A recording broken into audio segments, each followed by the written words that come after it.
como lo real maravilloso, Asturias lo define como lo mágico realista, el realismo mágico, ¿verdad? Que viene a ser la misma idea, pero en vez de crear, en vez de una creencia en lo fantástico como algo sobrenatural, como algo no mítico, el realismo mágico es una creencia en lo mágico como parte de lo mítico. Es decir, en vez de en una sociedad que cree, que se modela a partir de personas que creen que un hombre puede ser un hombre lobo, está más relacionado con la idea de que la interacción del ser humano con la naturaleza tiene otros motivos, tiene otras consecuencias que no son solamente científicas. ¿Cuál es el nombre de Miguel Ángel Asturias es el padre, es el escritor de la leyenda que leímos el otro día, ¿verdad? Y después de Asturias, Pablo Neruda, que como también poeta chileno, que también es un personaje muy metido en la simplificación de la poesía, en la creación de una poesía popular, ¿verdad? En el uso de una poesía popular para reflejar una realidad geográfica americana muy muy opuesta a la visión europea de esa realidad. Y finalmente, después de Neruda, Gabriel García Márquez, que en 1968 escribe la novela que se considera la gran novela del realismo mágico, que es 100 años de soledad.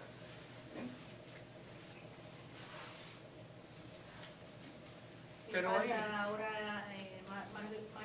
bueno, no, después vino Octavio Paz y después vino Mario Vargas Llosa, pero ellos ya representan la siguiente etapa de la literatura latinoamericana. Vargas Llosa sí empieza como un participante, ¿verdad? Como un miembro de esta generación que se llama el boom.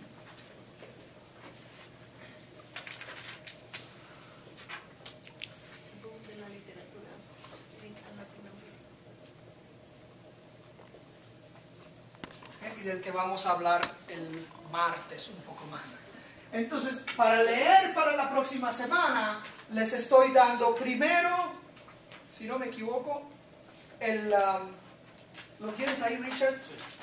García, tenemos que leer de nuevo de la nueva novela El Boom. La nueva novela El Boom, Gabriel García Márquez y los funerales de la ok, entonces todavía vamos a estar leyendo a García Márquez en el contexto de Garganigo.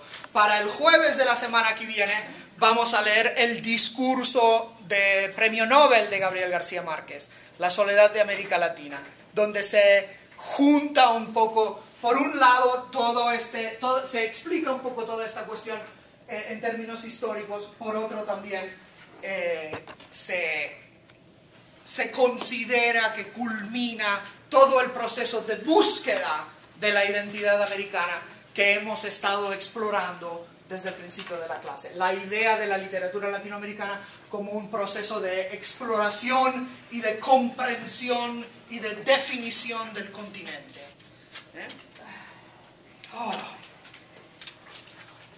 ¿Preguntas?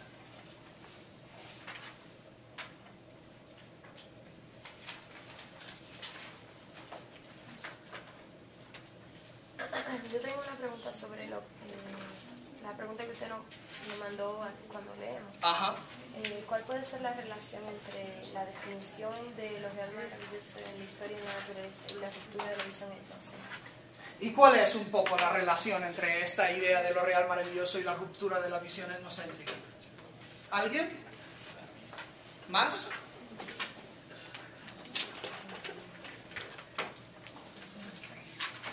¿Alguien ve la relación?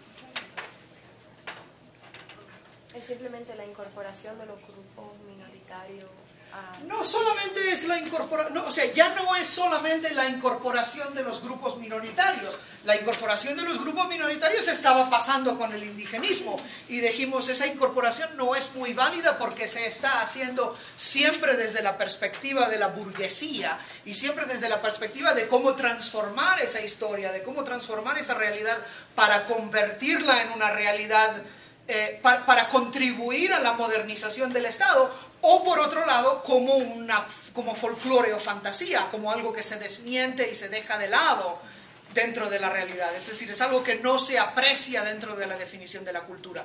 Lo real maravilloso está empezándonos a decir es no, todos estos puntos de vista, ¿verdad? Todos los puntos de vista que no solamente surgen, sino que también circulan dentro de estos espacios, ¿verdad? Que son espacios sociales, pero que no se olviden, también son espacios raciales, ¿verdad? Son fundamentales a la hora de entender y de definir nuestra identidad. Entonces, aunque hay un elemento político dentro de este discurso, un elemento político que se lee entre líneas dentro de este discurso, más importante aún está este elemento, entre comillas, bueno, este concepto antropológico de que la realidad de la nación, la forma en la que toda la gente de este país ve el mundo, ¿verdad? No solamente tiene que ver con la gente, no solamente lo puede entender la gente que ha estudiado en Europa, sino que realmente lo tiene que poder entender, se tiene que entender a partir de lo que todo el resto de la población vive y cree, etcétera, etcétera. ¿Verdad? En ese sentido mucho más democratizante. Todavía, en estos casos no hay un llamado a la revolución y un discurso que diga hay que echar a todos los oligarcas y en su lugar poner